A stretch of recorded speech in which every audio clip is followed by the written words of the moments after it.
Hello నమస్తే అండి అందరికి. ఈరోజు జరగబోయే night match CSK versus Punjab super match అయితే జరుగుతుంది ఈరోజు. సో సిఎస్కే వాళ్ళు ఓడిపోయి వస్తున్నారు, అలాగే పంజాబ్ వాళ్ళు కూడా ఓడిపోయి వస్తున్నారు. సిఎస్కే వాళ్ళు ఎప్పుడు నెగ్గుతారా అని ఫ్యాన్స్ అందరూ చాలా వెయిటింగ్లో ఉన్నారు. సో ఈరోజు మ్యాచ్ నెగ్గి ఫ్యాన్స్ అందరికీ గిఫ్ట్గా ఇస్తారా, తలా ఫర్ ఏ రీజన్ అంటారా, లేకపోతే పంజాబ్ వాళ్ళ యాంగర్కి గురైపోతారా సిఎస్కే వాళ్ళు చూడాలి. సో ఈ రెండు టీముల మధ్యన చాలా హోరాహోరీగా మంచి బ్యాటిల్ జరుగుతుంది. సో ఈ రెండు టీములకు కూడా చాలా మంచి team. So Chennai little bit struggle అవుతుంది, పంజాబ్ చాలా స్ట్రాంగ్ టీం. లాస్ట్ మ్యాచ్ ఓడిపోయింది కానీ సో ఎర్లీ వికెట్స్ పడిపోవడం వల్ల పంజాబ్ ఓడిపోయింది. సో సిఎస్కే వాళ్ళు అంటే టాప్ ఆర్డర్ మిడిల్ ఆర్డర్ అన్నీ కూడా ఫెయిల్ అయిపోతున్నాయి, బౌలింగ్ కూడా ఫెయిల్ అవుతుంది. సో ఈ మ్యాచ్లో అందరూ పుంజుకుని అందరూ ఫామ్లోకి వచ్చి మ్యాచ్ కొట్టి సిఎస్కే వాళ్ళకి మంచి గిఫ్ట్గా ఇస్తారా, లేదా లేకపోతే అలాగే ఓడిపోయి ఫ్యాన్స్ అందరికి కూడా నిరాశ చూపిస్తారా? తెలుసుకునే ముందు ఈ రెండు టీంల మధ్యన టీంలు ఎలా ఉన్నాయో చూద్దాం. టీం చూసిన తర్వాత అసలు ఎవరు మ్యాచ్ నెగ్గుతారా అన్నది తెలుసుకుందాం. ఫస్ట్ సిఎస్కే టీం ఎలా ఉందో చూద్దాం. సిఎస్కే టీం వచ్చి రుతురాజ్ గైక్వాడ్, డెవిన్ కాన్వే, రచిన్ రవీంద్ర, విజయ్ శంకర్, శివం దూబే, రవీంద్ర జడేజా, మహేందర్ సింగ్ ధోని, రవిచంద్రన్ అశ్విన్, నూర్ అహ్మద్, ముఖేష్ చౌదరి, ఖలీల్ అహ్మద్, ఫతిరానా.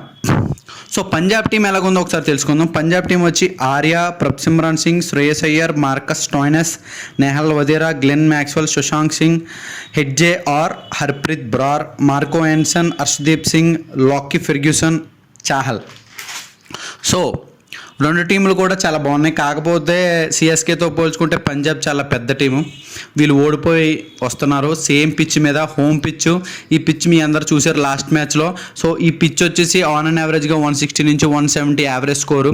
కాకపోతే లాస్ట్ మ్యాచ్లో ఫర్ ద ఫస్ట్ టైం ఇదే స్టేడియంలో ఆర్ఆర్ వాళ్ళు 200 కొట్టారు. ఎంటైర్ రికార్డ్ చూసుకుంటే ఫస్ట్ టైం అనమాట 200 కొట్టడం T20స్లో. ఈ పిచ్ ఎలా ఉంటుందంటే ఫస్ట్ హాఫ్లో ఎలాగైనా సరే మన వికెట్లో ఉంచి అలా స్లోగా ఆడుతూ ఉంటే సెకండ్ హాఫ్లో మనం స్ట్రైక్ చేస్తూ ఉంటే సో 200 వరకు రీచ్ అవ్వచ్చు. సో ఈ పిచ్ చాలా జాగ్రత్తగా ఆడాలి. సో ఎందుకంటే వికెట్స్ ఫాస్ట్గా కోల్పోతే మనం మ్యాచ్ అనేది నెగ్గలేము. సో టాస్ నెగ్గడంలో ఎలాగైనా సరే చేజింగ్ తీసుకుంటారు.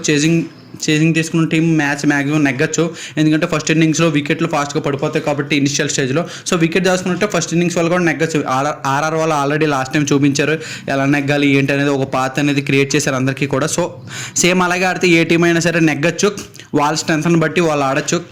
సో ఇక్కడ వీళ్ళిద్దరి మధ్యన అసలు ఎలా ఉంది బ్యాటిల్ ఏంటి అని తెలుసుకునే ముందు ఫస్ట్ ఈ రెండు టీముల మధ్యన హెడ్ టు హెడ్ 30 మ్యాచెస్ జరిగినాయి. అందులో 16 మ్యాచెస్ సిఎస్కే నెగ్గింది, అందులో 14 మ్యాచెస్ పంజాబ్ నెగ్గింది. సో సిఎస్కే ఒక పాయింట్ పైలోనే ఉంది. కాకపోతే లాస్ట్ 5 ఇన్నింగ్స్లో సిఎస్కే వర్సెస్ పంజాబ్ 4 మ్యాచ్లు నెగ్గింది, సిఎస్కే 1 మ్యాచ్ మాత్రమే నెగ్గింది. సో ఇందులో మాత్రం పంజాబ్ 1 పాయింట్ వచ్చింది. సో ఈ రెండు టీంలు కూడా చాలా అంటే విన్స్లో కానీ లాసెస్లో కానీ అంటే ఈక్వల్ రేషియోలో ఉన్నారు. సో ఎవరు నెగ్గుతారు ఈరోజు చూద్దాం.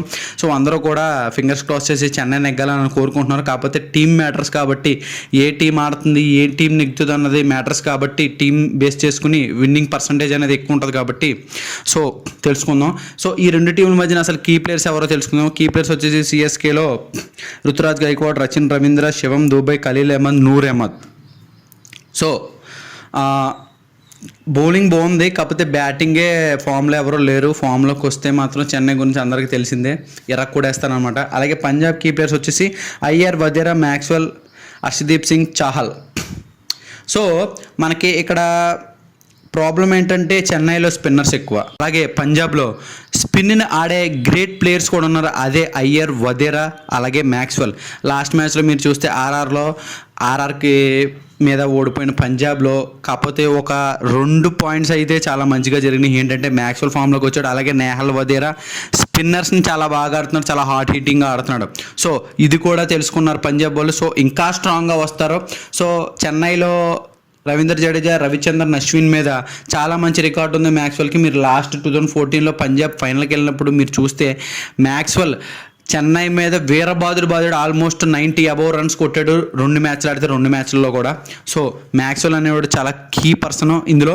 సో అలాగే అయ్యర్, వదేరా కూడా చాలా కీ పర్సన్స్. సో ఇందులో చిన్న పాయింట్ మళ్ళీ ఇంకోటి ఏంటంటే లాస్ట్ 4 మ్యాచెస్ ఇదే పిచ్ మీద పంజాబ్ వాళ్ళు ఓడిపోయారు, అదొక పాయింట్ ఉంది. సో చాలా పాయింట్స్ ఉన్నాయి. ఎవరు నెగ్గుతారు ఏంటి అనేది మళ్ళీ చెన్నై వాళ్ళు పుంజుకుని అందరూ ఫామ్లోకి వస్తారా, లేదా పంజాబ్ వాళ్ళ యాంగర్కి చెన్నై వాళ్ళు గురైపోతారా అనేది ఈరోజు తెలుసుకోవాలి. నేనైతే పంజాబ్ నెగ్గుతుంది అనుకుంటున్నాను, ఎందుకంటే హోమ్ పిచ్ లాస్ట్ ఇదే పిచ్లో ఆడారు. సో అంతా రీడ్ చేశారు, వాళ్ళకి అంతా తెలుసు. సో ఫస్ట్ బ్యాటింగ్ వచ్చినా సెకండ్ బ్యాటింగ్ వచ్చినా మేబీ నెగ్గుతారేమో అని అనుకుంటున్నాను. సో మీరెవరు నెగ్గుతారు అని అనుకుంటున్నారో కామెంట్ బాక్స్లో మెన్షన్ చేయండి. తర్వాత మంచి వీడియోతో మళ్ళీ మంచి ప్రిడిక్షన్తో మళ్ళీ మీ ముందుకు వస్తాను. సో అప్పటి వరకు don't forget to like, share and subscribe. IPL మ్యాచ్లు చాలా ప్రిడిక్షన్ చెప్పాను, మీరు చూడకపోతే ఒకసారి వెళ్ళి నా వీడియోస్ చూడండి. సో అంతవరకు మరి వెళ్ళొస్తాను. Bye bye.